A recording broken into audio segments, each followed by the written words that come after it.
Ladies and gentlemen, purveyors of pugilistic practices, the Brit Pack is back. Simon Head and Shamakar Sandhu back again with the latest from the last week in MMA.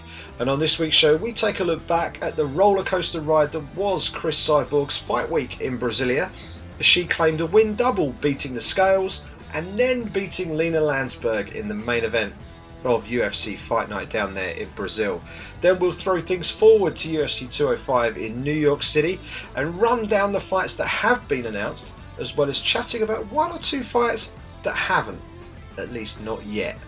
And the Brit Pack hits the road this weekend as we head off to cover two big European promotions, ACB and Euro FC. We'll bring you bang up to date with who's going where and what we're looking forward to later on in the show. And as always, we'll finish with the real stars of the show, you the listeners, as we answer your questions as tweeted to us at the Brit Pack MMA.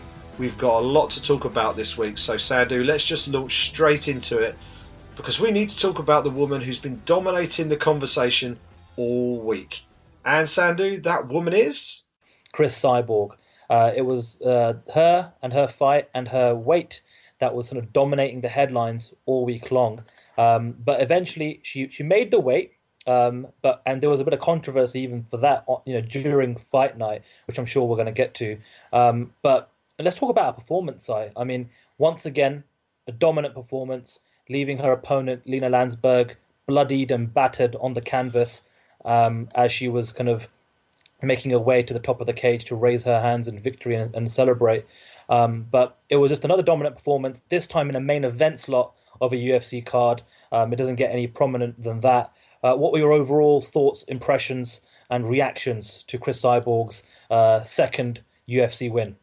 I thought she did superb. Well, the problem that Cyborg has got is the level of competition. There just isn't anybody out there capable of giving her a matchup unless you put a real superstar in there like a Ronda or a Holly Holm or someone like that. And those fights aren't being put to her at the moment. So, and she's been put in this really weird position where she's fighting at 140. I think she's trying to prove a point herself that she can fight at 140, and that might tempt some of these 135ers just up an extra few pounds. Whereas if she's operating at 145, it's a big jump for some of those girls to make. So I understand why they're doing it. I think they're doing it to try and tee up a super fight, but really it's killing her on the scales, and it's just not working out properly. And we all saw what happened in the week. It wasn't a good look for the UFC. You think one of the main things the UFC are trying to improve is this fight against extreme weight cutting. They've brought in this new early weigh-in thing, which seems to be really well received by the fighters. The fighters seem to be healthier on fight night. They're healthier, quicker as well. So that they're weighing in and then they're able to rehydrate. They've got that almost a whole day extra to rehydrate before they fight. And then you've got this anomaly, which is Cris Cyborg, who's having to absolutely kill herself to make 145. And 140. Sorry, 140. Yeah, sorry, 140. Don't know if you saw the picture of her stood next to Dominic Cruz. I did. I tweeted that out, actually. Yeah, I mean, she would have been in heels, I guess, but just physically, she's just ridiculously, and that's fight week Cyborg as well. So that would have been pre-weighing. So she would have been mid-weight cut, and she absolutely dwarfed, an out of season Dominic Cruz. It was just ridiculous. So, and that's the weight division people were expecting her to fight in. So, it really is daft that they're doing this. Whether they create a division for her or not is irrelevant at this point. They should just let her fight at 145. As for the performance, though, I thought she did everything that you would expect her to do. Credit to Lina Landsberg for hanging in there as long as she did. She's a tough lady. She did very well to hang in there, but it was Cris Cyborg as advertised, wasn't it? And the big question now is, what are they going to do with her next? Because they can't keep doing this, because it's not good for her. It doesn't look good for the UFC, and the matches, with all due respect, they're barely competitive. So I don't really know what, other than bringing a Holly Holm up a few pounds, I don't really know what they'll do. Or maybe Jermaine Durandam is probably the most likely person they could pluck out of the bantamweight division, but who knows? I mean, what do you reckon? Yeah, I mean, going back to you mentioning the picture of her standing to Dominic Cruz, something that was released on Saturday, the day of the fight, was actually the documentary that was teased a while ago. And if anyone hasn't seen it yet, look back at my Twitter feed. I'm sure it's in your Twitter feed as well, Si. But essentially, if you go to YouTube, type in Cris Cyborg and go to her official YouTube channel, it's about 40 odd minutes, and it's a vlog slash documentary style piece of video content which chronicles her journey to UFC 198 in Curitiba, Brazil, and also a little bit of the aftermath there. And it essentially shows her going through the weight cutting process, and it's very, very difficult to watch and to stomach and to absorb. You've got her in this scene where there's essentially, I think, eight or nine, maybe 10 members of her team at any given point in time, looking after her, keeping her motivated, helping her go through the process of going in the sauna and then weighing her in, keeping a tab on that. And it's just scary at one point, actually, well, at multiple points, she's crying. At one point, when she, I think, makes 141 on the scale, where she has to disrobe herself, and it's her boyfriend that's holding the towel up for her. As soon as she knows that she's hit 141 prior to 198, she just collapses and she starts to cry, and it's just hard to see somebody do that, and it's scary because we've seen her perform twice in the UFC now at 141. And it's ridiculous because we probably haven't even seen the best of her. That's the crazy thing about it is her performances have been so dominant. Can you just imagine how much more dominant they potentially could be if she didn't have to drain herself so much more, and if she could just weigh in at 145 or 146 if it's a non-title fight. So I definitely recommend checking out the documentary. It's really well made, and aside from just that experience, I think it kind of helps paint the picture of who Cyborg is outside of the fight game. It kind of shows her relationship with her niece and becoming a US citizen, buying a home for the very first time, and really living a humble lifestyle. She's not exactly making Ronda Rousey money yet. She's not getting, I don't believe, in the millions in disclosed pay or pay-per-view points or anything like that. But what she's done and what the UFC have done with the Cris Cyborg kind of experiment this year is, I think it's proven that she moves the needle. She's a star. She's a draw. People are very much interested in watching her fight. And it's crazy to think that not too long ago, she was almost considered a villain and a heel in the sport due to her previous PED use. And now, fast forward a few years, Simon, she's almost like the sympathetic, babyface figure. Everyone's kind of rooting for her and pulling for her. And with regards to what the UFC should do, I agree with you, Si. I mean, even if they don't create a 145 division, which I think they should, and it's interesting that Joe Rogan came out and actually tweeted to the UFC and said, please, he used the word please. He pleaded with the UFC to create a featherweight division for her, right? Regardless of whether they do or not, just stop making a fight at 140. There is no 140 division. There is no 140 championship. Keep it at 145. Yes, it's challenging to book her at 145 because she's so dominant. And yeah, if you do bring up a Holly Holm or a Misha Tate, you do risk damaging their marketability if she just destroys them. But what you've got here is a superstar and a fighter that can headline a card, and also somebody that's a massive star in Brazil, and Brazilians, aren't really dominating the sport and aren't, cleaning up UFC championships like they used to maybe 3 or 4 years ago. So if you can get somebody like Cyborg, who's only 31, she's got plenty of gas left in the tank. You can easily get 4 or 5, 6 years out of her still. I think the time is just to pull the trigger and start booking her properly, and that's to book her in the 145 division. Totally agree. I mean, the ideal thing would be for them to create a division, but even if they don't, book her at 145. Just let her fight at a natural weight. You're cheating the fans of seeing one of the best fighters in mixed martial arts. She's probably the best fighter in women's mixed martial arts, and she's a star. Why not show her off at her best? Why completely drain her dry and then put her in fights that she's still going to win anyway? What do you get out of that? You get sort of a half. You're getting probably 50-60% of Cyborg doing it that way. Let her fight healthily. I mean, I suspect 145 is a bit of a stretch for her anyway. So let her fight at 145. That's the championship weight class that at least you could equate that to her championship tenure in Invicta. Then putting her at 140 is all just a little bit weird. I mean, if you were plucking someone out of that bantamweight division and saying we'd like to offer you a fight at, let's say, 145, who would you like to see offered? That's a tough question, Simon. That's a very, very tough question. I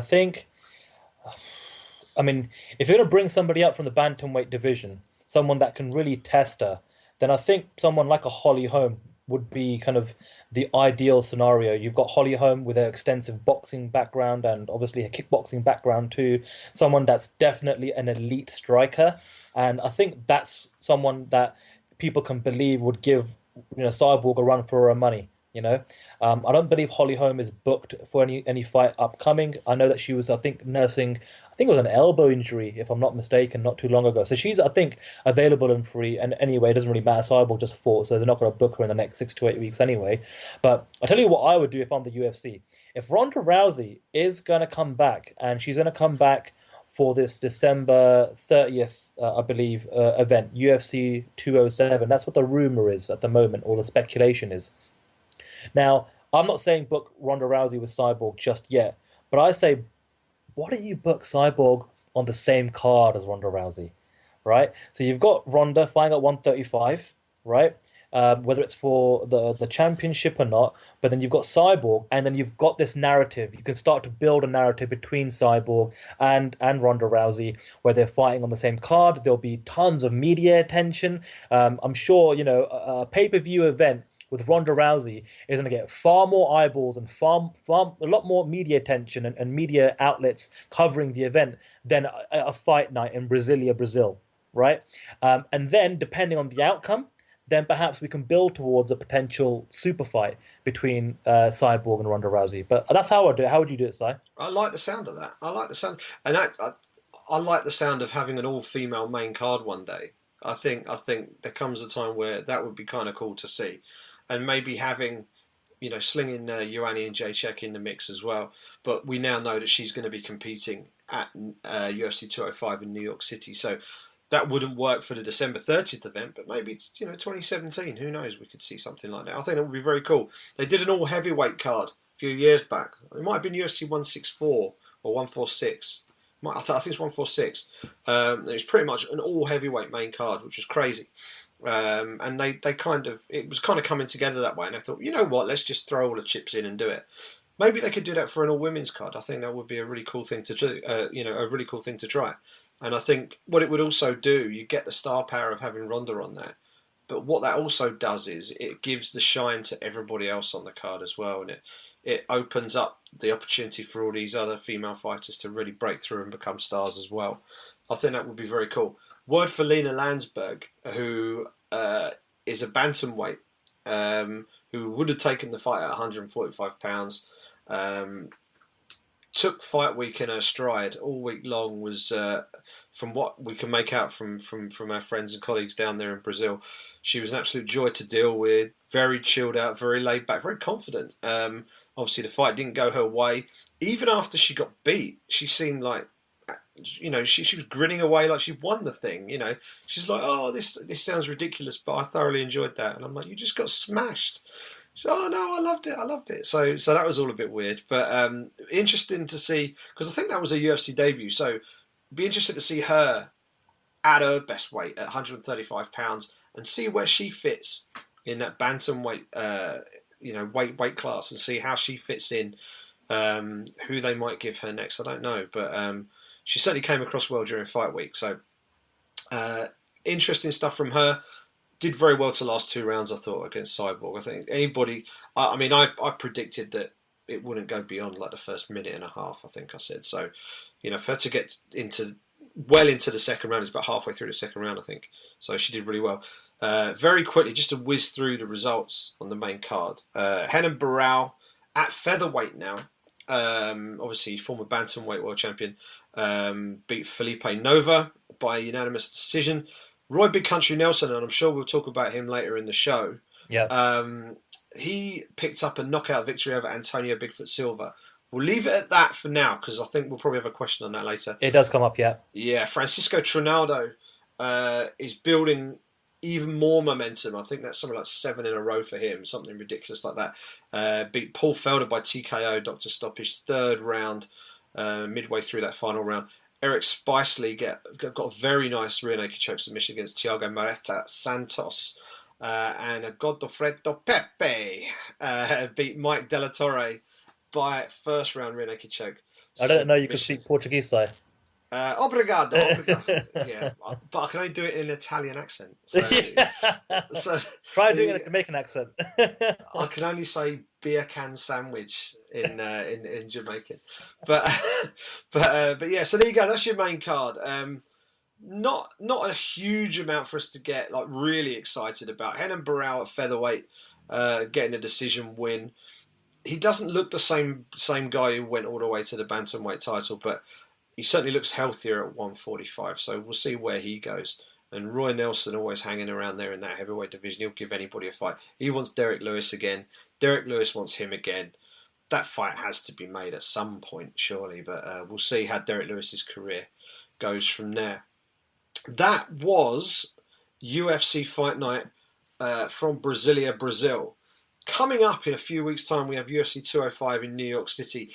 And this is the event that everyone has been talking about pretty much ever since it looked like they were going to legalise MMA in the state of New York. This debut event, it's going to be huge. It's going to be massive. This is going to be a real groundbreaking event, sort of a UFC 100 style card. And we've had UFC 200, obviously, and people were saying, yeah, UFC 200 was all right in terms of star power. The fights weren't fantastic. But now that everyone was saying, right, 205 is going to be ridiculously stacked. We've got a fair few fights announced, Sandu. I don't know if you've got them in front of you the same as I have. I do. I mean, this is pretty much a good segue, Si, because we were talking about the UFC Fight Night Brasilia card, and it wasn't the sexiest card. I mean, the main talking point was Cyborg, but one of the tidbits that came out of the broadcast from Fox Sports was the actual official fight card or lineup or announcement for 205 so far. And I'll go through it very quickly and announce them all. We've got, going from the prelims up to the main card thus far, we've got 10 fights announced. Lyman Good versus Bilal Muhammad. Liz Carmouche versus Caitlin Chukagian. Tim Boetsch versus Rafael Natal. Frankie Edgar versus Jeremy Stevens. Thiago Alves versus Jim Miller. And then Misha Tate versus Raquel Pennington. Now, those fights so far, that's the prelim portion of the event. Here are the 4 fights confirmed for the main card. Donald Cerrone, Kelvin Gastelum, Rashad Evans, Tim Kennedy, Karolina Kowalkiewicz versus Joanna Jędrzejczyk for the UFC strawweight champion, and then Stephen Thompson versus Tyron Woodley for the UFC welterweight championship. Now, there's a press conference, like you mentioned, Si, taking place this Tuesday at the theatre in MSG. And my gut tells me, and I think everyone guts is telling them, that they've got one card up their sleeve. They've got the ace in the hole, so to speak. And there's still going to be a big fight announcement that's going to really push on and kind of galvanize the community to buy tickets, which go on sale officially this week, starting with Fight Club members on Wednesday. My only thing so far, Si, and I want to get your take on this as well. If this is UFC 201, 202, 203, 204, that's a pretty damn good card already, right? With a few more announcements in the pipeline, that's a solid fight card with some really, really stellar fights on it. But when you throw into the mix that this is the first card in New York, this is the very first card in MSG, the fact that UFC were campaigning for years, and it was such a hot topic amongst us in the community that New York was the final state the UFC couldn't get legalized in. And then you had, at the time, owner Lorenzo Fertitta kind of campaigning, saying, when we finally bring a card to MSG, we're going to bring the big guns. We're going to have our best stars. We're going to have the best fights possible. For me, just because it's 205 and just because it's MSG, this is a little underwhelming so far. I mean, I think mentally and psychologically, your expectations just rise because of the MSG New York City factor. But I don't know what they're going to do. So, I mean, if they add a third title fight, that'll be unprecedented. I mean, it doesn't happen every day that you get a UFC card with three title fights on there. Or will they just have some sort of super fight with two marquee, fighters? And these are all questions that are going to remain unanswered until this press conference. And that's kind of going to be the main kind of talking point going into this presser is what are they going to announce? What's your take so far, Sai, on the card itself? And what kind of thoughts and speculation do you have on what they might do this week? I think the card that we've got so far is superb. I've got to be honest with you. I think it's a great card. I think we've been a little unlucky. We were going to get Donald Cerrone versus Rory. Sorry, not Rory McDonald. A slip of the tongue against Robbie Lawler. That would have been an unbelievable fight, and obviously Robbie wasn't quite ready for this one, so we got Kelvin Gastelum instead. One fight that hasn't been officially announced, which I expect to be put on there, is Chris Weidman versus Yoel Romero. That's probably the other one that we know is pretty much there and just ready to be added. So I'm expecting that to be added. And the question, as you say, it really boils down to who's going to main event this card. Because if it's Tyron Woodley versus Wonderboy Thompson, that's a solid main event for a non-Las Vegas, non-New York pay-per-view. Or you could see that as a Fox headliner. But they're not what you would call super A-list pay-per-view stars yet. Yeah. That for me is a co-main event, just waiting to happen. So what they're going to put as a main event, as you said, it's either going to be another title fight or it's going to be a super fight. And for me, there are only really two options available to them. Available to them. There's only two options that I think they could be about to announced. One is the obvious one, the one that everyone's hoping for, the one that we're all holding out hope in the media that we're going to see. Eddie Alvarez against Conor McGregor. I still think that's a fight that could be made. I know there's been this talk about Khabib Nurmagomedov being offered fights. I can't help but think he might be being used as a pawn a little bit, just as a bit of a smokescreen, which would be harsh on him if it is. But the Alvarez-McGregor fight is the one we want to see. The other one is a fight that we, as fans of the sport, as people who've worked close to the sport, have probably talked about for the best part of a decade. And it's a fight that's never happened. And it might right now be the time to make it happen. And that would be a super fight between Anderson Silva and George St. Pierre. That is a makeable fight. If you can get George St. Pierre to sign a contract, that is a makeable fight. Now, obviously, there's the Toronto card that follows a few weeks later. The natural thinking is that if you were going to bring GSP back, you'd do that in Toronto. But would you? If there is a main event slot waiting to be filled at Madison Square Garden, no less. Some of the greatest exponents of the fighting arts have competed there. And if you're talking about the UFC, George St. Pierre is in the top 2 or 3 of all time, in my opinion.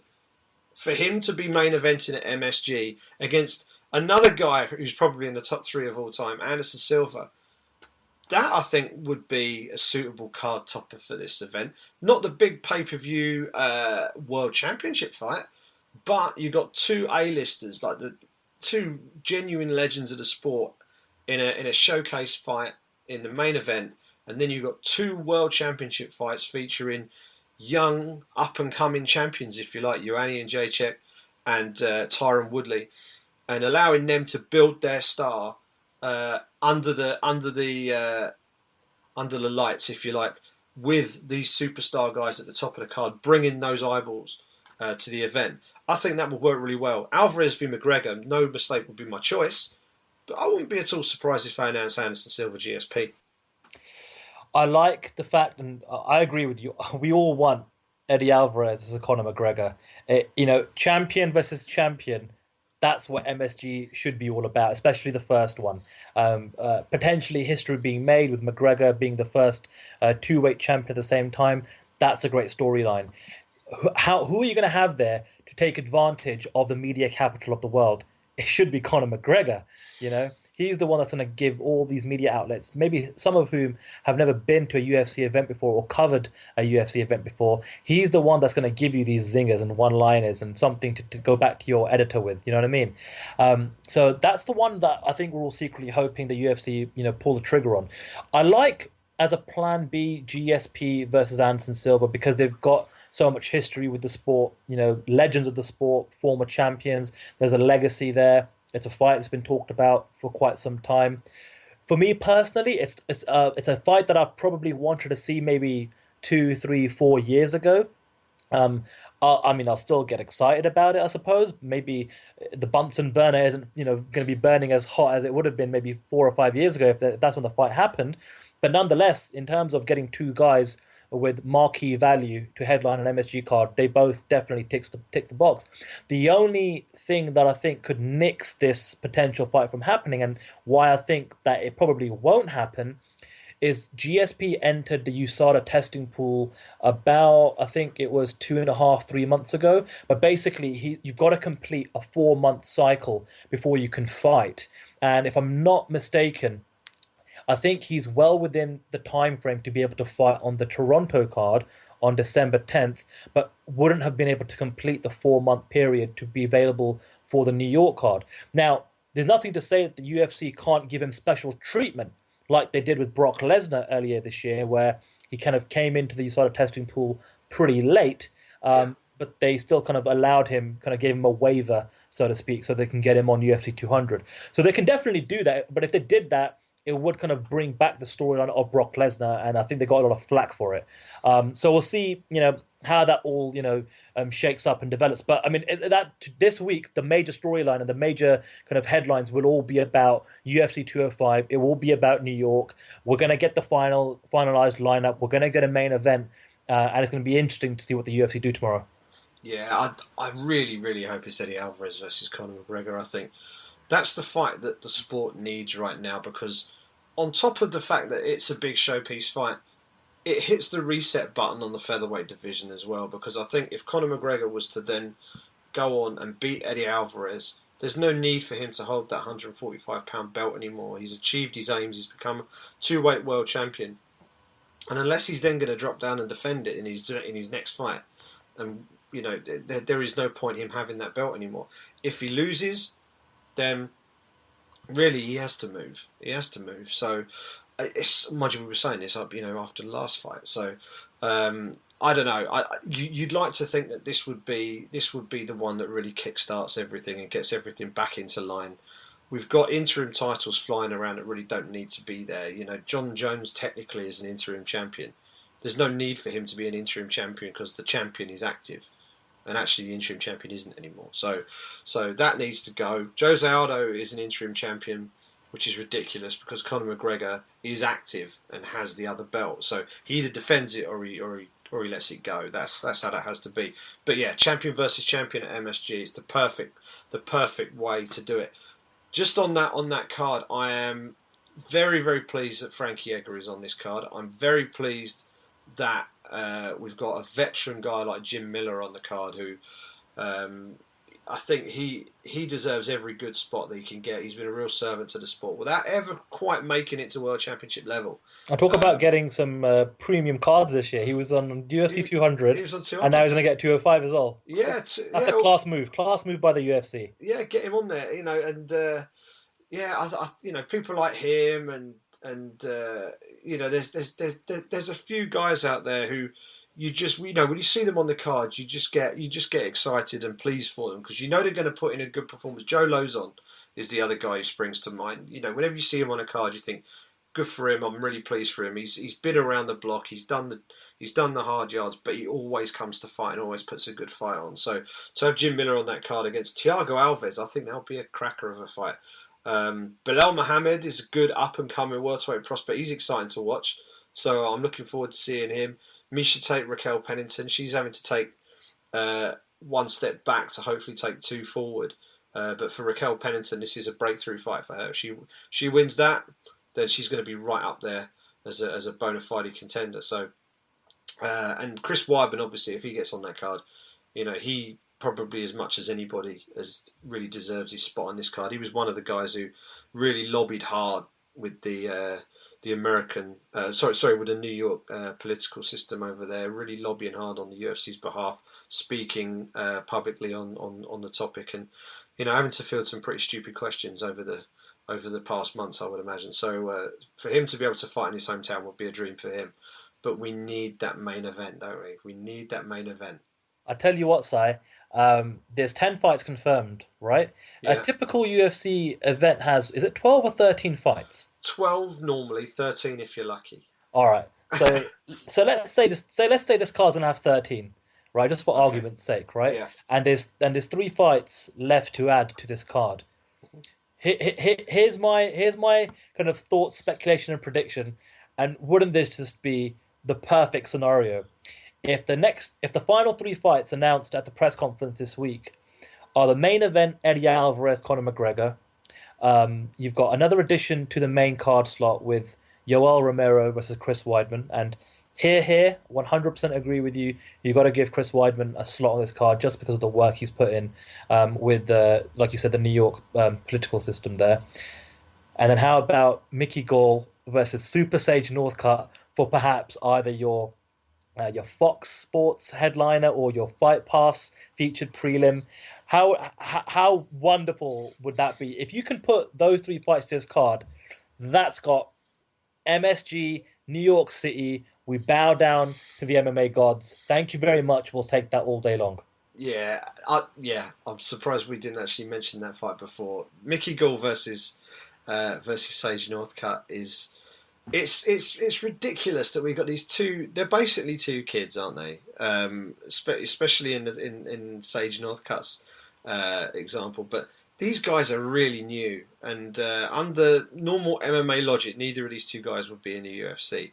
But here they are. They're doing their thing, and Mickey Gall has gone and picked himself a fight with Sage Northcutt, and it's perfect. It is absolutely perfect. That needs to be the Fight Pass main event, or the featured prelim on Fight Pass. It's the fight that needs to happen.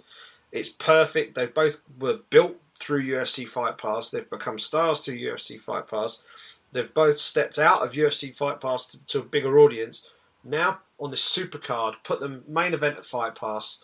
Sort of come home to Eric Winter and his streaming platform. Say He's almost like the principal at the high school with the two. You got the supreme jock, the captain of the football team in Super Sage Northcutt, and then you've got like the kid that's always getting suspended, like in Mickey Gall. That's what I picture when I see that whole scenario playing out.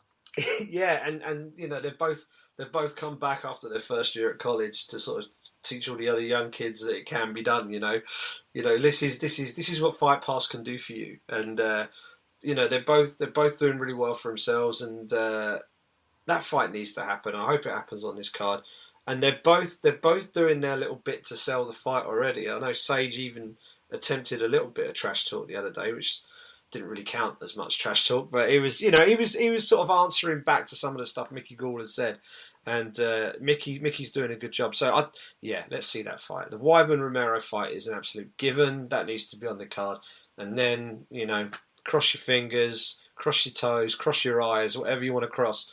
Eddie Alvarez, Conor McGregor gets announced as the main event, and then we can all start getting very excited and hoping to the heavens that no one gets hurt between now and November the 12th.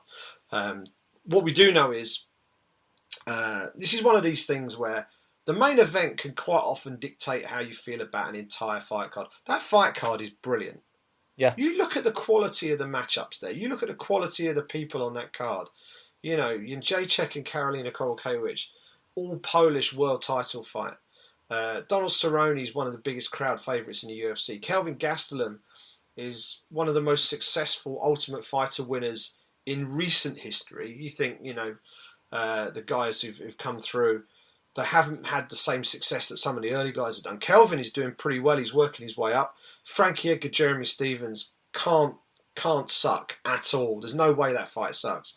Tim Kennedy hasn't fought for ages, but has got an amazing story to tell against Rashad Evans coming back again, but this time doing it at 185 pounds, where I thought he should have fought for a very long time anyway. Tim Boach, Jim Miller, Misha Tate, Liz Carmouche. I don't think has Liz Carmouche fought in the last year. So I don't think so. So and she was obviously the first she was involved in the first ever female fight in the UFC. So that was a nice little nod to the past as well. So there's some good fights on this card, mate, and all we need now is that big superstar fight just to put the cherry on top of the cake. Otherwise, I think a few people might just start feeling a little bit let down by it, which would be a shame because that is a stellar card already. Absolutely. And you mentioned at the top of the show, Si, that we've got a pretty fun and filled event schedule coming up over the course of the next couple of months. You and me both, we're going to be on the road quite a bit. Starting from the back, kind of moving forward, we're going to have Belfast in November. Prior to that, we're going to have the New York card, we just spoke about, UFC 205 in Madison Square Garden. Prior to that, we're going to be in Manchester for UFC 204. And prior to that, you and me are going to be on the road in Europe. We're on a European kind of holiday, I suppose. We're all going on, on the European tour, Si. I'm going to be in Helsinki, Finland, for Euro FC 1. Euro FC, which is a brand new promotion that's been launched. And I'm going to get into that in a bit. You're going to be up in Glasgow, Scotland, for a card by ACB, which is stacked full of pretty well-known names, especially from the UK that have fought for the UFC very recently, in fact. And it just, I guess, fate would have it that you and me are both, away on the same weekend in different parts of Europe. So I guess that'll make next week's show quite interesting for us to both report back on our experiences. It's not often, Si, that you and me get to go to kind of smaller regional promotions and events, simply because, to be quite open and frank and honest about it, at the top of the food chain is the UFC, and then after them it's, Bellator, and I guess after them would come the Cage Warriors and the Bammers of the world in terms of, what our sites want in terms of coverage.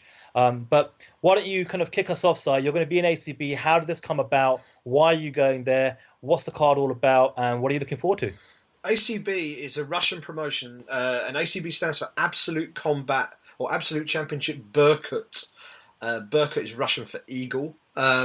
And their slogan is less show, more fights. And it really is. If you think fight pass pacing is quick, you wait till you see an ACB show. They are literally throwing the fighters out of the cage after one fight. And as they're leaving one door, the two fighters for the next fight are in the opposite door. They do not mess about at all. Those fights get turned around quick, and they're crazy as well. If you look up the ACB YouTube channel, some of those fights are off the hook bonkers. They're absolutely crazy. I watched a fight. One of the first fights I saw on ACB was ACB 38. A guy called Arbi Agujev, I think, or Agujev, who's managed by a friend of ours, Danny Rubenstein. He took on a guy called Tokov, and it was like something out of a Rocky movie. It was ridiculous. It's on YouTube. Look it up. It's bonkers. And I've just watched another fight this afternoon that might be even more nuts. There are just ridiculous fights. What they've done, obviously they're Russian-based. They feature mostly Eastern European and Russian talent. However, they're beginning to branch out now. We've had a few British fighters who've gone over there and fought. Ed Arthur has been over and fought over there. Mike Wilkinson has been over and fought over there. Now what they've done is they've decided they're going to come over here, and they're holding a show at the Hydro Arena in Glasgow. Rob Whiteford, former UFC featherweight Rob Whiteford, is headlining against Kevin Petchy in a featherweight contest. Saul Rogers, the man, probably one of the unluckiest men in UK MMA. He was so close to getting that shot in the UFC. The only man to go undefeated in that season of The Ultimate Fighter. Got all the way to the final, and then visa issues scuppered him coming out to Vegas for the finale. Was basically told, we don't want you anymore, and he's now signed an exclusive contract, multi-fight contract with ACB. He's very happy. Rob Whiteford, very happy. He did an interview with a colleague of ours, Jim Edwards, I think, and he said he's getting paid more in ACB than he did at the UFC. So Wow. So he's doing all right. and we've got Stormy Norman Park is on this card, a guy who, if the MMA gods had been a little bit kinder to him, he'd still be on the UFC's books and would be fighting in his native Northern Ireland in a few weeks' time. He isn't. Instead, he's going to be fighting in Glasgow on Saturday against Andrew Fisher. Danny Mitchell, the Cheesecake Assassin, he fought in the UFC a few times. He also fought the last time we were at Bellator. Finished with a fantastic twister submission that had everyone on press row purring. This is the fight, probably the one fight on the card that I've picked out as one that I'm really looking forward to. He's taking on Jake Boswick, who is a staple of the MMA scene over in here in the UK. He was on the first ever fight card I ever went to. It was an Ultimate Challenge event at the Troxy, and it must have been 8 or 9 years ago, and Jake Boswick was just a kid then, and they brought him in, and he wasn't expected to win, and I think it was Denniston Sutherland he was fighting, actually, and he beat Denniston Sutherland, and it was a real shock result, and that was the start of his career, and he's really picked things up recently. He's moving up the ranks. He's taking on Danny Mitchell in what must be one of the biggest high profile fights in his career, so I'm looking forward to that. Ed Arthur's on the card. John Maguire is on the card with his Gypsy Jiu-Jitsu. He's going to be on the card. Chris Bungard's on the card. Ryan Scope, who's a very exciting prospect who fought in Bama previously. James Brum. It's a big old card. This Lee Chadwick, who's a stablemate of Scott Askham and Mark Diakese. He's involved.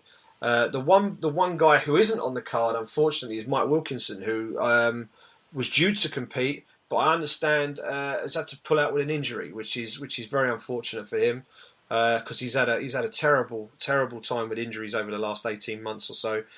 Out for a very long time with an injury. Came back, fought at UFC London, lost, and then got cut by the UFC. So this was his big homecoming, if you like, and he's missed out. So I'm gutted for him. He's one of the good lads in the sport. He's a really good guy, and hopefully we see him back in action soon. But yeah, packed card. There's a lot of Eastern European talent on the card. I'm not going to pretend to know who they all are. I'll know a bit more once we get through fight night. But it's going to be an exciting card. The Scottish fans always bring a ridiculous atmosphere. It'll be great fun up there at the Hydro. I know one or two of the guys who listen to the show are going to be making the trip up to the Hydro to watch that one. So if those guys, anyone who's listening to the show who is going to be at that event, please do let us know what you thought of it after it's all finished, and we'll maybe share some of your views on next week's show as well. But really looking forward to it. It should be great fun. I think it's going to be quite an interesting atmosphere and crowd in Glasgow for you, because I remember being there with you last year when the UFC kind of made their debut at the SSE Hydro, and especially the Scottish fighters, they got an amazing reaction and response, and obviously Bisping in the main event against was it Talis Latest. Talis Latest, that's it. Yeah. In the main event, and I think they're gonna, if they're half as good as that UFC crowd were, which I'm sure they will be, it's gonna make for a really good atmosphere. And Euro FC. So it's interesting because, like you said, you don't know too much about the Eastern European fighters that are going to be on the ACB card. I couldn't tell you much about the majority of fighters on the Euro FC card, just because I haven't had a chance to get around to actually doing some research on them, and that's all a part of my plan this week, is to kind of do some background research on these guys. What I can tell you though is there are some fighters on the card that especially the hardcore MMA community and hardcore listeners should be familiar with. So first of all, there was some breaking news earlier on today, actually. The main event of Euro FC 1 had Tom Ninamaki versus Johnny Bedford. Both guys who formerly fought for the UFC. Unfortunately, Johnny Bedford had to pull out due to a neck injury. And Euro FC announced earlier today that Jonathan Brookins, TUF Season 12 winner, former UFC fighter, has replaced him on a week's notice. So that's going to be very interesting, because he's coming in, he's going to fly into Finland, and he's straight in then in the main event slot. I don't know what kind of shape he'll be in, but I'm looking forward to kind of catching up with him on the weekend, just to kind of find out how that's definitely going to be the main storyline, going into this kind of inaugural event for the promotion. But It's owned. The CEO is a guy by the name of Jarno Kokila, who has formerly had positions in the Finnish Olympic Committee and Finnish Sports Confederation. And being a Finn himself, what better way to kind of launch your European MMA promotion than in Helsinki, Finland? And the card obviously has got a lot of Finnish fighters on there. Tom Niinimäki obviously being the best well known. There is a Brit flying on the card. His name is Stuart Austin, who has fought for BAMMA and also Bellator before. Isabella Baduric might be familiar to some. She has fought for the UFC before as well. But EuroFC is a very interesting promotion because they initially, a few months ago, when I saw the press release and the launch, it was kind of very much, we're a European promotion. And, I thought, and the way it kind of came across was, okay, it's a European promotion going to promote European fighters across the board. Not like, for example, BAMMA or Cage Warriors, who predominantly have a UK and Ireland-based core of fighters on their roster. I thought that was interesting. But then they started to kind of have American fighters on their card. And I thought, well, maybe that's sending some mixed messaging. That's something I'm going to definitely ask the guys when I see them this week to find out the thinking behind getting some of these Americans on the card. But I get it. The Americans perhaps do have the name value. So it should either attract some media attention or at least give some of the fans the hardcore MMA community who are buying tickets to attend or watch some sort of familiarity to kind of step in to this first inaugural event and then perhaps find out a little bit more about some of the other fighters. I mean, we've got fighters there from like Australia. Robert Wilkinson's from Australia. But in terms of how this opportunity came about for me to go over to the event, and again, it's kind of like random because I haven't really been to a Cage Warriors or BAMMA event in quite some time. And eventually, like I spoke about earlier on, site, it all comes down to what our masters and our kind of managing editors and what our outlets want us to do, what they want to pay us to go and cover. One of the outlets that I report for is flowcombat.com, and they're not your typical media outlet because they have a lot of content relationship kind of deals with a lot of regional promotions in the States. And it's not just in MMA. There's Flow Wrestling, so they have deals in place with some of the wrestling organizations, and the deals are always to stream their events exclusively under the Flow Sports banner. So with Flow Sports, when you get a yearly subscription or a monthly rolling subscription, you get access to exclusive content, and a part of that exclusive content are live streamed events, whether it's MMA or wrestling or triathlons, whatever the case may be. Even e-gaming is one of the new verticals that they launched recently. So part of the deal is that Flow Combat is going to stream EuroFC, and as part of that deal, they wanted to have somebody go over to the event. Lo and behold, I'm one of maybe two guys over here in Europe that work for Flow Combat, and they wanted me to go over, live blog and live tweet the event and get some post-fight interviews. So my job in the night is to kind of just enjoy the atmosphere, enjoy it for what it is meet the EuroFC gang for the very first time, call the action like I see it, I suppose, and then get some post-fight interviews. I'm only there for 36 hours. I fly on a Friday night. I'll be there all day Saturday, and I'll get back Sunday afternoon. But I'm looking forward to it. I think this is great for us, Sai, because what this does is it hopefully gives us more opportunities to get out there on the road.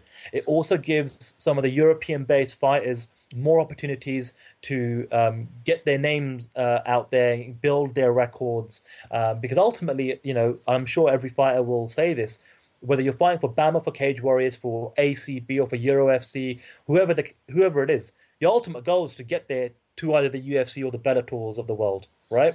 It's to get those big contracts, to get those big opportunities. And so it doesn't hurt. To have more promotions, it doesn't hurt at all. I know that earlier today, I saw Mark Goddard, who is obviously the best Brit referee we've got, up there with John McCarthy and Herb Dean, in my opinion. He's going to be out there. So that signals to me that UFC are doing the right thing. They're going out to try and get the best people they can to help support the event and to help regulate it and officiate it. And that's definitely sending the right messages. But yeah, overall, I'm really looking forward to it. For anyone that's listening that wants to watch UFC 1, just go to flowsports.com, go to flowcombat.com, become a subscriber, and enjoy the fight from Helsinki, Finland, along with all the other live streamed events that the organization has. Fantastic, and then I think the ACB event will also be streamed live. We'll have that on the Sun website. I'll probably live blog that. We now have proper live blogging capability on our website after much waiting on my behalf. We now have it, so want to really ramp it up for UFC 204. But this might be a good dry run. So we might have a live stream and live blog double header going on the Sun website on Saturday from Glasgow. But yeah, completely agree with you. Having these, it's great to be able to get out and go to some of these other shows. As you say, it's not always possible. It's not always easy. Be able on those occasions when we do get to go to them, it is always good fun. And seeing some of the stars of tomorrow, hopefully, working their way through the system and building their careers, and hopefully we'll come back raving about one or two performances from people who maybe we'll see on the big stage in a few months or a few years' time. That's what's happening next weekend. One thing I did want to mention actually before we move on, we've lost one of UK MMA's real stalwarts from the game this week. Rob C4 Sinclair, former BAMMA lightweight champion, announced his retirement this week. He competed at FCC at the weekend and lost out to Charlie Leary in a lightweight title fight. And he said, win or lose, that was his last fight anyway. But Rob C4 Sinclair is one of those guys, in my opinion, that he can count himself a little unlucky. He did have a contract with Bellator. I think he fought once or twice with Bellator, but suffered with injury. Fought once with Bellator, yeah, and he had some terrible injuries. And I think when he was with Bellator was when they were going through that awkward transition of ownership as well. So he kind of fell through the cracks a little bit. So he never really got his big chance on the big stage. And he was a guy who, he's got a great personality. He's really engaging to talk to.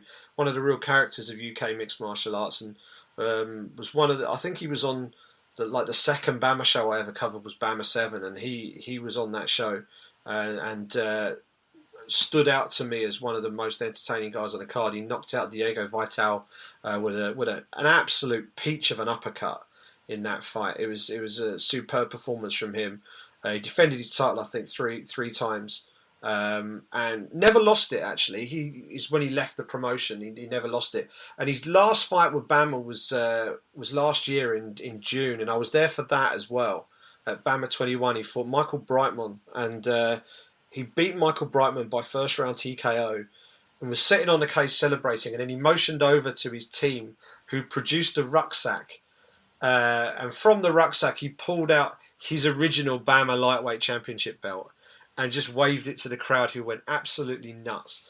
It was just him saying, "I'm still the man around here. I'm still the real lightweight champion around here."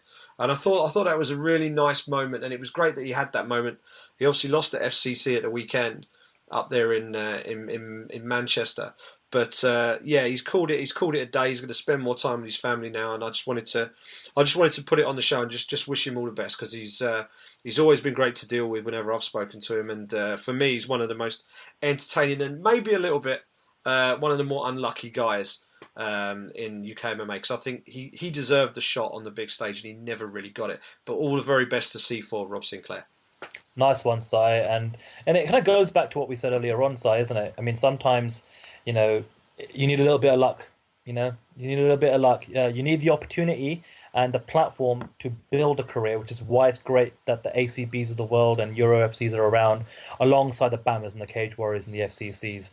Because without promotions like that, some of which have got deals with UFC Fight Pass, for example, it kind of helps kind of get their name out there a little bit, so they can hopefully get to the big stage. But without these opportunities, it's so tough. The US market has so many. It's almost like every other state there's the Alaska championships, and you got Legacy, and you got all Thai NFC. You got so many promotions out there in the US, and it's good that Europe is now catching up, and it's nice that because for a long time I think our stateside friends always thought of the European market as pretty much dominated by Bama and Cage Warriors, maybe because the UK and Ireland market is so big and it does stand out from the crowd when you look at Europe as an overall MMA market. But now that the ACBs of the world and UFCs are around, it's only a good thing. Brave is another promotion just launched in Bahrain last weekend with Brave One. That they've got a lot of money behind them. I With bet they have. yeah, Bahrain. yeah, exactly right. And they had a couple of SBG fighters on the card, and we'll see what they do in the future as well. But Nice. but yeah, it's time. It's that time of the week, Si. It's time for us to kind of go through what's fast becoming our favorite segment of the show. Thank you once again. Everyone's been. I've actually noticed now, Si. People are starting to throw in the questions during the week, which I love because it helps us stockpile the questions and not have to rely so much on trying to promote the Q&A section on a Sunday or Monday. But thank you once again for everyone to tweet it in used a hashtag and got back to either myself, Simon, or used the official Brit Pack MMA Twitter handle. So to kick things off, Daryl Chumbley says, could Cyborg be too dominant to build a division around? She's more dominant at 145 than Ronda was at 135, in my opinion. Now, Simon, I don't think it's the worst thing in the world if you've got someone that's super, super dominant. Yes, it becomes challenging to book for that fighter, and that's where kind of the matchmakers really have to do a lot of homework and hard work and try and build contenders and nab fighters from wherever you can, especially when the women's side of the game is still kind of emerging and you're trying to cultivate talent. But having a dominant champion is not a bad thing. Having a dominant, draw like Cyborg is not a bad thing. If Ronda Rousey was still champion and they were still feeding her the Betch Cohairs of the world, trust me, that wouldn't be the worst thing in the world for the UFC because she's a draw. She's a proven pay-per-view buy attraction. She attracts a crap load of media attention, and being able to present her as a UFC champion does wonders for the brand of the organization. So yes, we want to see the most competitive fights possible, but to have someone that's absolutely dominant, just run through people isn't the worst thing in the world. What do you think, Si? I agree with you, and I think this takes us back to the first part of the show when we were talking about the issue with Cyborg and weight divisions and things like that. It'll be easier to find opponents for Cyborg if there's a UFC championship belt on the line. That will encourage people to fight her, for sure. Because immediately that means they're going to be fighting in a co-main event slot or a main event slot or third on the card on an absolutely ridiculous super fight card. So straight away you're getting big exposure. Second of all, you're getting extra money in theory for fighting in a title fight. And thirdly, you're one win away from becoming a world champion. So all of those things soften the blow of having to get in there with the scariest woman in mixed martial arts. So I think that's a real argument point for having a 145-pound belt because people aren't going to get. I mean, what's in it for the opponents, the Cyborg? Really, there isn't. They're not being paid ridiculous sums of money at this stage. So it's there's not a huge upside other than being the first person to beat Cyborg since her debut, I think. So really, there's not that huge upside. Put a world championship belt in the way and say, beat her, you get this. Then you'll get people going, do you know what? I fancy my chances. But you're not going to fancy your chances for sort of 15 and 15 and being headlining the prelims. But if you're co-main event on a pay-per-view and you're going to get 35 and 35 and there's a world championship belt on the line, maybe you'll be a little bit more up for taking that fight. So that I think would help. As a dominant champion, yeah, I think over time it will get boring, but right now when you're establishing it, what better than having this undefeatable champion there and saying, okay, who can come and knock her off her perch? And that's the story. And it happened with Ronda. And when it happened, it was one of the biggest stories, not just in mixed martial arts, in sport. When she got beat by Holly Holm, that wasn't just an MMA story. That was a global sports story. And that trended worldwide like you wouldn't believe, and it did enormous numbers on the Sun website. It did enormous numbers, I dare say, for all the other UK outlets that covered it. And there were outlets that had no interest in MMA before who were writing about that story because it was that big. It broke through. It was a mainstream story. So, that's why these things are big, because Ronda, if that had been Ronda's first fight in the UFC, would that have been such a big thing? No. It's because she built over a period of time this air of invincibility, plus the fact that she was, she became this media darling as well. That didn't hurt. Whether Cyborg has got the same ability to become a media darling, I don't know, but she deals with the media very well. But she's got a slightly different aura to her. She's got this.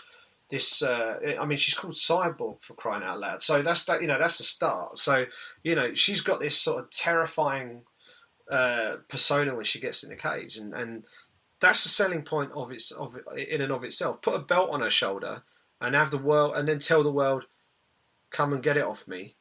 Then you've got yourself something, and I think that's what we need. We need the division. We don't need it to give her fights, but I think it'll make it easier to give her fights if she's got a belt. Absolutely. Lloyd Clash tweets in and says, "Can Barao get the belt back? Crazy 30-odd fight streak before madness." We spoke about it briefly earlier on, Si. I mean, it's great that he's looking healthy at 145. It's a division that he could perhaps have a resurgence in his career. Having said that, though, I mean, he's been in a lot of fights. It's and sooner or later they take their toll. Have we seen the best of him already? Did we see the best of him during his title run? Perhaps, we don't know. Can he adapt his game to the TJ Dillashaw's and the Dominic Cruz style of fighting that we currently see a growing trend in? Who knows? But I mean, I think it was good that he got a win in his backyard in Brazil. I think with him, you need to be a little bit careful. I think you build him back up slowly. There's no need to put him in a title fight. I don't think his performances warrant that just yet. But I think you can slot him on a main card of a fight night. Let him get maybe 3 or 4 wins in a new division. Let him get settled into that division. I don't think Jose Aldo will be around forever at 145 anyway. I know that he's eventually said that he'd like to go up to 155. So maybe being from Team Nova União, being really good friends, maybe they'll at some point be a passing of the torch, so to speak, where Jose Aldo steps up to 155, and then perhaps Barao can slot into that position to be a title contender at featherweight. What do you think? Yeah, I agree with you. I certainly don't think he's going back down to 135 again. I think he's found his home at 145, and he's just finding his feet right now. That 145-pound division, just looking down the top 15, that is stacked with some serious talent, and he's not currently ranked at 145. And you look down there and you think, okay, who do you fancy putting him in against? There's so much talent in there. Maybe someone like Hakran Diaz would be a good one for him. Introduce him to the top 15. And then go from there. People like Charles Oliveira would be a good stylistic fight. Anthony Pettis would be an interesting fight if you want to push him further up. Cub Swanson, these sort of people. But yeah, I think he's still finding his feet. I think we need to just let him get comfortable in his frame at 145 pounds.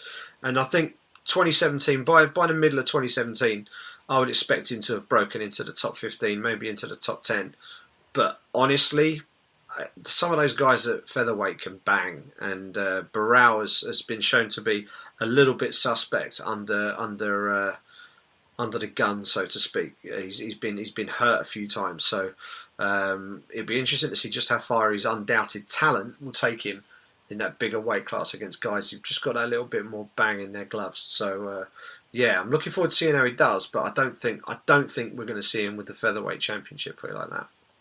Christopher Smith tweets in and says, "What will the UFC do with Trinaldo? Now he's won 7 in a row." So you were right, Simon, earlier on in the show. 7 in a row. Top 8, 10 opponent next? Question mark. Michael Johnson? Question mark. Simon, I think Francisco Trinaldo is one of those fighters where he's almost like, it reminds me of a Neil Magny. Gets an incredible streak of wins together, which is so hard to do in the UFC. It's hard to do in MMA period, but especially hard to do in the UFC to get that many wins on the trot. But like we said in the past, Simon, this is much as it is entertainment as it is, a sport, right? And he's just one of those fighters, who prods along, gets his wins, great for the Brazilian market, but I don't really see or hear much of him in between fights. You know, you've got to sort of quote unquote play the game, and you've got to become somebody that people are interested in talking about, interested in watching, interested in seeing some sort of higher level development in regards to a main event slot. You know, are you calling out fighters in your post fight interview? So I don't know. He's just not. He's not getting on a lot of people. He's not getting on. He's not on my radar as much as someone with a 7-8 win streak in the UFC should be. Is what I'm saying. What do you think, Si? Yeah, I mean, I'm looking down a list of people he's beaten, and Ross Pearson is the highest level opponent he's beaten, and Ross isn't ranked. So that's the problem he has. You could keep beating guys who are unranked all day, and you're not going to get in the top 15. Eventually, you're going to have to beat a ranked opponent. So that's the obvious next step for him. I wouldn't necessarily say give him a top 8 guy, because this is the lightweight division, and this lightweight division is full of killers, as we say almost every time. Every time we talk about the division, it's nuts. Rashid Magomedov is ranked 15th. He's decent. Al Iaquinta, obviously, we're not going to see him fight for a little while by the looks of it. Gilbert Melendez is 12th. This is a former world champion in Strikeforce. He's 12th. Will Brooks, former Bellator champion, 11th. He's in action this coming weekend. Poirier's 10th. So these are the sort of guys. Can we see someone like Massarandu do well against those guys? That's a big ask, and it's an enormous jump in class. I mean, Pearson was the best guy he fought. He beat him by decision, and I thought it was a horrible decision. I watched that fight, and I honestly thought that Pearson won that fight. I also thought that Norman Park beat him as well, and he got a win over Norman Park as well. So this is what we're looking at. We're looking at a guy, and he's got 2 TKOs in those 7 wins. The rest of them have been decisions, and at least 2 of those he squeaked by. So he's not knocking people over left, right, and centre, and these aren't ranked opponents. So what he needs to do, his last fight at the weekend was a TKO. It was a doctor stoppage, but so what we need to see from him, he needs to start knocking some people over, and he needs to probably do 2 or 3 of them in a row, and then they'll start taking him seriously as a lightweight contender. He's big, he's strong, he's solid. He's a bit of a cult hero down there in Brazil, so he'll always do well for them down there in Brazil. But the problem is, the last time he was in there with a ranked opponent, I think was Michael Chiesa, and Michael Chiesa beat him. Michael Chiesa beat him by unanimous decision 2 years ago. And just looking down, Michael Chiesa is by distance the highest ranked guy he's fought. So he needs to have a gentle step up in competition, but he's also got to find some sort of consistent fight finishing ability before they start bumping him up the lightweight ranks, because that division's just too strong. Graham Hughes tweets in, any 204 sleep pattern tips? So this is interesting because earlier on today, we both got the media schedule for UFC 204 in Manchester next week. And it's great to see that the UFC, and it's the right thing, frankly, have got basically every media event kickoff super late afternoon / early evening, just to allow all the fighters to be able to sleep in, wake up that much later, because of the fact that the fight's going to take place during the hours of the night. The fight card kicks off at 11:30, with the main card kicking off at 3 a.m. And it's potentially going to conclude somewhere between, say, 5:30 and 6 o'clock in the morning. So I don't know. Sleeping tips. I mean, I suppose have a super heavy meal and take a nap. Have a few beers. I'm not sure. I don't know, Si. That's what I've got. I mean, just have a few beers and have a big greasy meal, and just lie in bed, and I'm sure you'll doze off, right? That's one way of doing it. That sounds like most days for me, I've got to be honest. But no, see, I'm probably the worst person to ask about this, because I'm in a constant state of tiredness. I was talking to my wife the other day, about why I don't seem to suffer with jet lag when I get home whenever I go to America, and it's because I'm never on UK time anyway, even when I'm here, because I'm always staying up till silly o'clock in the morning watching Tough or finding a stream for UFC Tonight or something, and or I'm just on Twitter, just staring at news and writing stuff. So I'm in some sort of weird time zone of my own. If you were finding where my time zone was, it'd probably be like a few hundred miles out into the Atlantic somewhere. That's kind of where I am. But I always end up ruining myself by not getting sleep the day before. But if you can sleep through on Saturday, sort of sleep through till lunchtime or something, that will set you up. But the most important thing, eat early. Eat early, because once you're tired and you eat, that's it. It's over. It's all over. So stock up on coffee, stock up on energy drink a lot of water. Drink a lot of water and you'll be okay.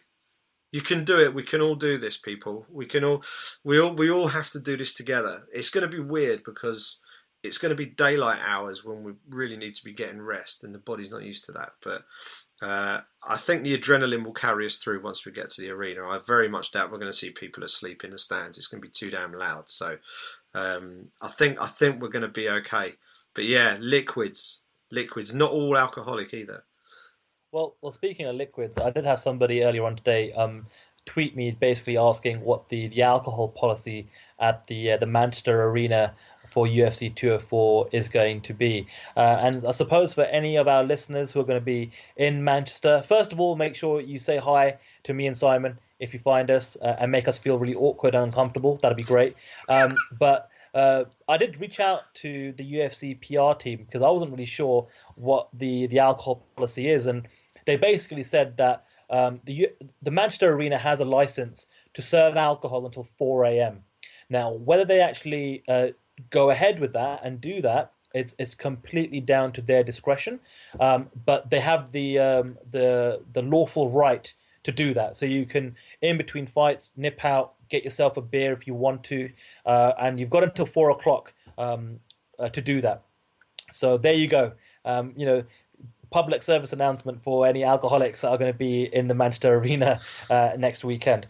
But moving on, Tracy Trudeau. Now, before I ask her the question that she's tweeted in, I want to give a shout out to Tracy Trudeau. She's one of those people that I've been able to connect with in the world of Twitter.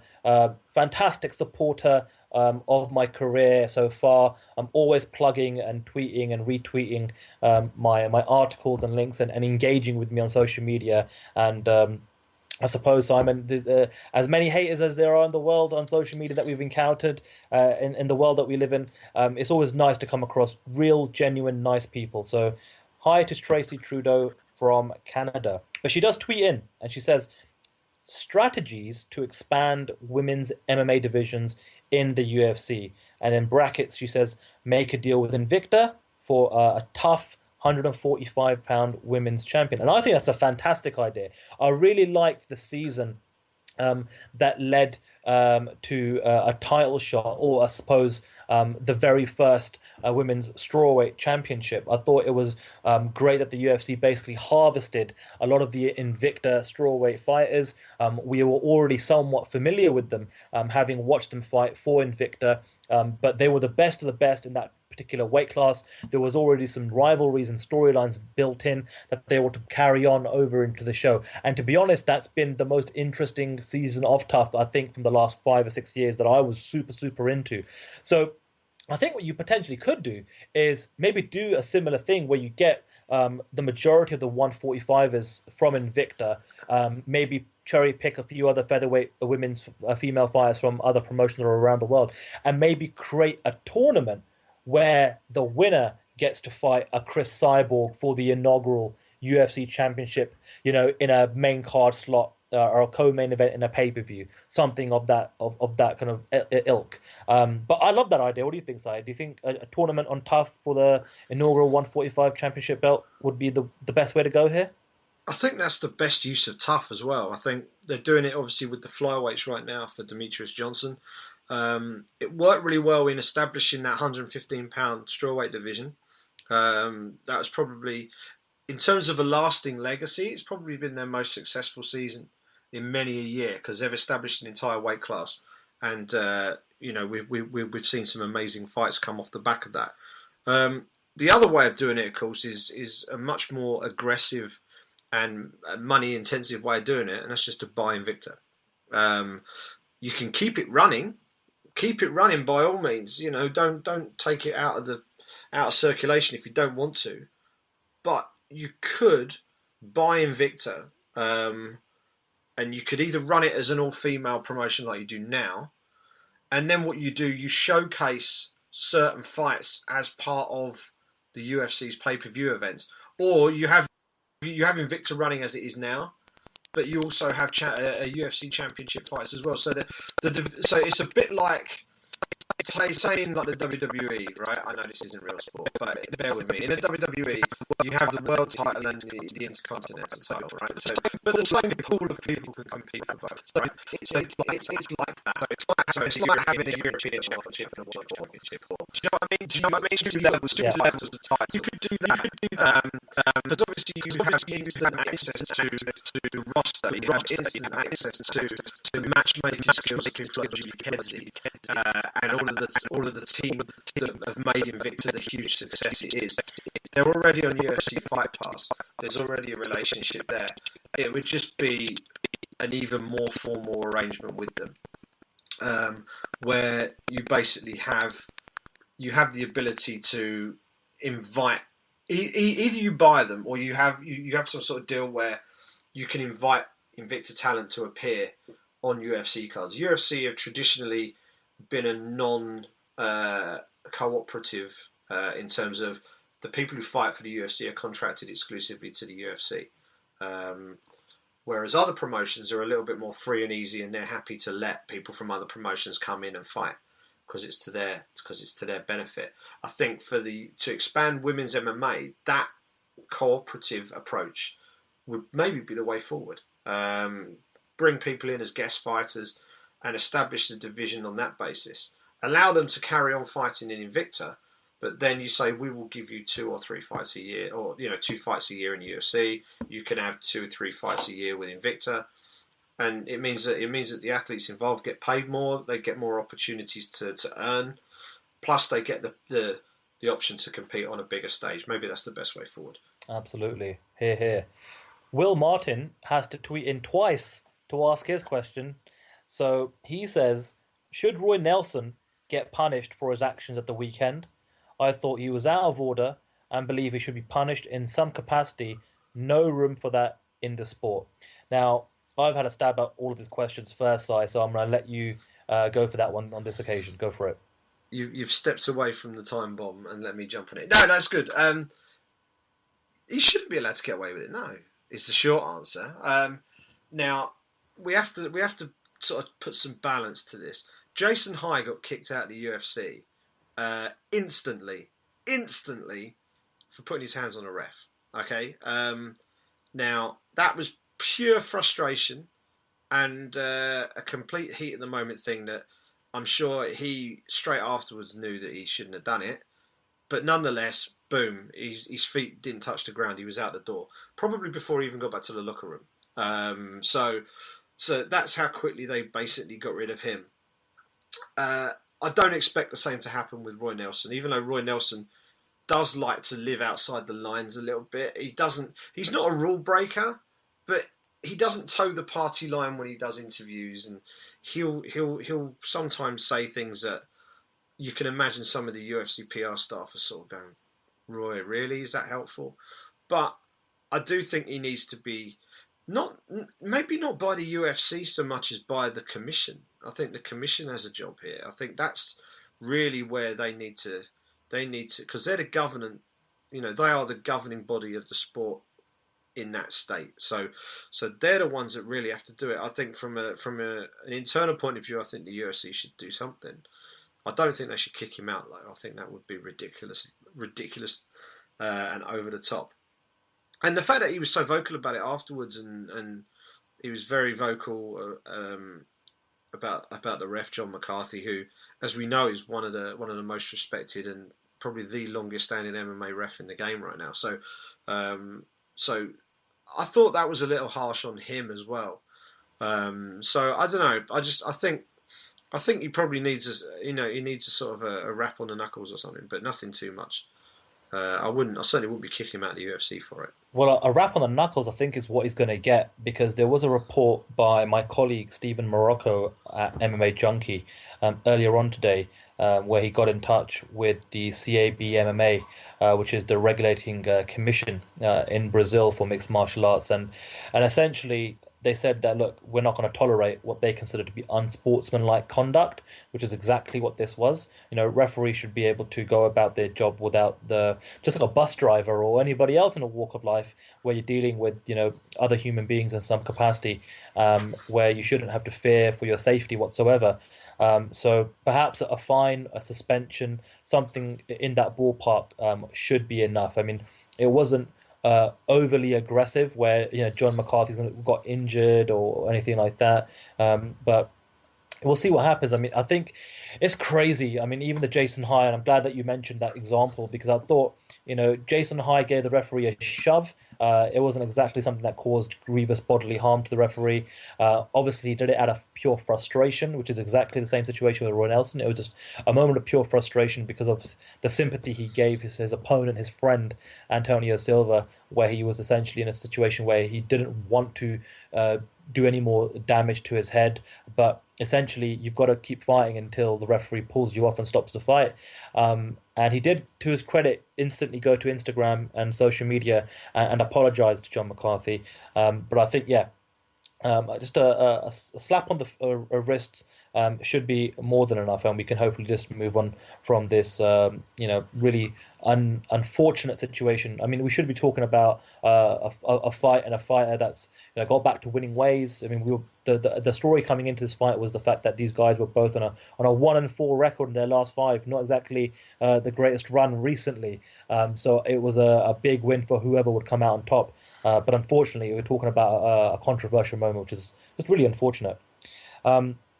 Aaron Moran tweets in and says, "Thoughts on Cruz's play-by-play, and are you looking forward to DC doing play-by-play soon?" This is great. I mean, I think universally he was praised by everybody in the media when I was looking online. Dominic Cruz made his UFC color commentating debut. He's done some stuff, I believe, for Shuto in Brazil for the Fight Pass broadcast. So he's dabbled in it a little bit when he had that long layoff, recovering from multiple ACL surgeries and all sorts of stuff. But I thought he did a great job, and I think what we've seen over the last couple of years with DC and Brian Stan and Dominic Cruz, but also in studio with Dan Hardy and Michael Bisping. Having fighters come in, knowing the sport, knowing what to talk about, knowing what it's like to be in there, just kind of really helps you as a viewer, step inside their mind and their head and what's going on in the octagon. And for guys like Dominic Cruz who can articulate himself ridiculously well, he's such a student of the game. He came across really well, and I think with so many kind of seeds being planted with these fighters commentating, I think eventually when the Joe Rogans of the world do decide to call it a day, I think we'll be in good hands, is what I'm trying to say, with an array of fighters who can do a great job in a commentary booth. But what were your thoughts and impressions of Dominic Cruz, Si? Dominic Cruz is one of those guys who, when you speak to him, you aren't just getting information from him, you're getting educated by him. I mean, I was fortunate enough to talk to him in Vegas end of last year. He was part of a media day. And he was fascinating just to listen to. I could have just pulled up a chair and just listened to him all day. He's got an amazing story to tell, but he's so sharp, and his time out of the sport, he's really invested it wisely, and really, as you say, becoming a student of the game. I think Brian Stan is the natural successor to Joe Rogan if and when Joe decides to call it a day. I think Stan is fantastic. I think they've all got their own different styles. I think. But I think Dom Cruz was really good. He was really good. And we can't forget Dan Hardy, who's been doing this job for a few years now, and he's superb. He's over there in the US now doing stuff on Fox, which is great. So the UFC are clearly taking notice of that. But yeah, Dom Cruz, superb debut. I can't wait to hear him call another fight. I think he's brilliant. Final question comes in from John Todd. Do you think UFC 204 could be the first of regular pay-per-views in the UK or just a one-off for Bisping? So here's what I think. I think best case scenario, for the time being, it will just be with Bisping. Bisping is a champion, um, first ever British champion, the poster boy of UK MMA, the Brit fighter that's most widely known amongst British MMA fans, whether it's hardcore or mainstream community. Yeah, absolutely. You want to try and milk that for as long as you can, and whether it's always in Manchester or in London. Well, the good thing about London is we've got 24-hour weekend service now with the London Underground. So if you're going to hold the event at the O2 Arena, you won't have a problem of 18,000 on people stranded trying to get a night bus or a car home or an Uber or a black cab. You can get them on the underground and get them, to wherever they need to go. Worst case scenario is right. Bisping loses his championship at some point, whether it's in Manchester next week or shortly thereafter, or even if he wins and the UFC decide to kind of put him back in Vegas. Vegas is the fight capital of the world. It's close to home for him, being based in California, and Bisping's got a slew of marquee fighters he could fight. Right, and a lot of those fighters you'd want to see in Vegas. And there's only so many cars that they can hold in Europe in any given year. Usually it's 5, and if you're lucky, which I think we have been this year, you get 6. So I suppose normally there's a London event every February, or typically that's the month the UFC hold an event in London in the past. So if all things go well for Bisping and he wins next weekend in Manchester, I think coming back to London to defend his title again next February, that would make a lot of sense in the world. But with regards to the future, Simon, with the pay-per-view market the way it is, and that's the master that the UFC have to obey to in the current business model in the sport. And for us, obviously for us in the media, but also for fans in the UK and Europe, to get big fight cards with lots of big marquee names and title fights. What do you think the future is of pay-per-views, not just in the UK, but Europe wide? I think there is potential for change here. There's potential for change. I think this is the first time we've had a pay-per-view at US time over here in the UK. It's obviously not ideal. It's built to serve the US pay-per-view market, as we know. And because the UK fans are such hardcore fans, they know that they'll go along and they'll support the event. What it won't do is grow the sport significantly in this country. What it does is it's a holding pattern. It means that it's another event on these shores. It's a big event on these shores, but it isn't really going to give the sport the opportunity to really grow. If this fight at UFC 204 was taking place at 9, 10 o'clock at night, as opposed to 5:30 in the morning, which is probably about when it's going to happen, there's scope for, you could put that on BT Sport. You could even put it on free to air, because they've got, I believe that there is always the possibility they could do free to air. BT can put events on free to air. So imagine that, having a prime time fight night, even on BT Sport, a prime time fight night with the British World Champion would be awesome. We as a nation have yet to have our Bonner Griffin moment, and it could have happened earlier this year if Bisping and Anderson Silva had been on television, but it wasn't. It was on Fight Pass only.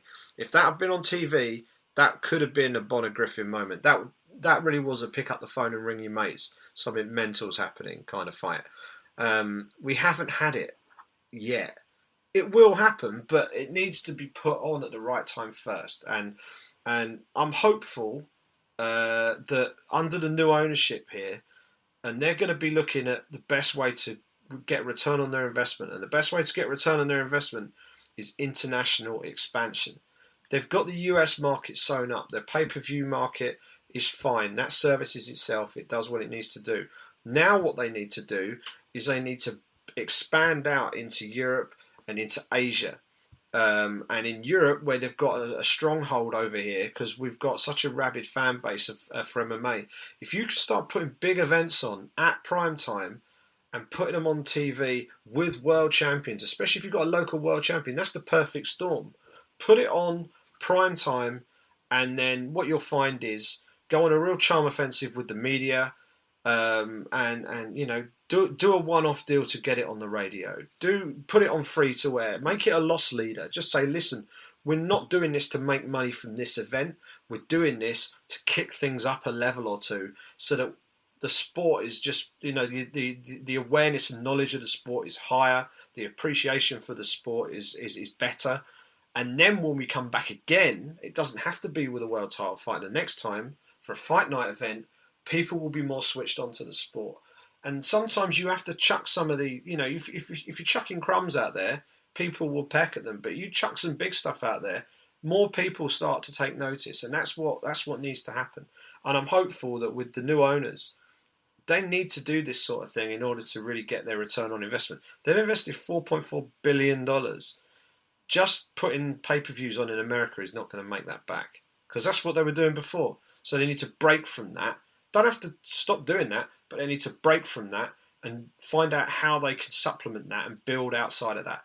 And doing what I just suggested there, putting big events on at local time, and making them worthwhile events, not events that the American market aren't interested in. Make them events that the American market are interested in, but they let them be the ones who have to get up in the middle of the night for a change, or get up early in the morning for a change, because it shouldn't. If all the while it stays only an American event, it will only, you know, it won't grow much bigger than it is now, because it can't. It's kind of reached where it's kind of reached where it needs to be. If they need to really, really grow it, they've got to go global, and it will only work globally if you make it local as well. So that's what they need to do. Very well said, my friend. And that's a wrap. That is the question segment of the show all said and done. And once again, thank you to everyone for tweeting in. We much appreciate it. And that pretty much wraps things up for the Brit Pack this week. You can follow us on Twitter at the Brit Pack MMA. You can follow Sandu at Sandu MMA, and you can follow myself at Simon Head. Please do send us tweets during the week. Any questions for the show, any feedback on the show, let us know what you liked. Let us know what extra stuff you'd like us to talk about on the show. We're always on the lookout for extra bits of information, topics to talk about, so please do let us know. As for getting the show, you can get the show on SoundCloud, soundcloud.com/thebritpack. That's the main home for the podcast. You go on there, you'll get all the links to how to subscribe. But you can get us on iTunes, you can get us on Stitcher, and you can also get us on Acast. So we're available on a multitude of platforms. The best way is probably just to jump on SoundCloud. Get the SoundCloud app on your phone. You can stream it wherever you are. Lovely jubbly, everything's good. Please do get in touch with us during the week. As I say, if you're on iTunes and you want to leave us a review, that would be awesome as well. If it was a nice one, even better. And enjoy the fights this coming weekend. We'll have some European based stuff for you. If you've got a Flow Combat subscription, you can check out UFC.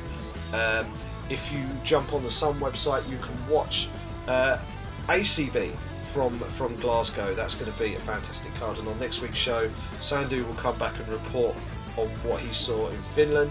I'll come back and report on what I saw in Glasgow, and then we'll build up to the big one, UFC 204 in Manchester. Michael Bisping versus Dan Henderson for all the marbles at £185 at the Manchester Arena in the middle of the night.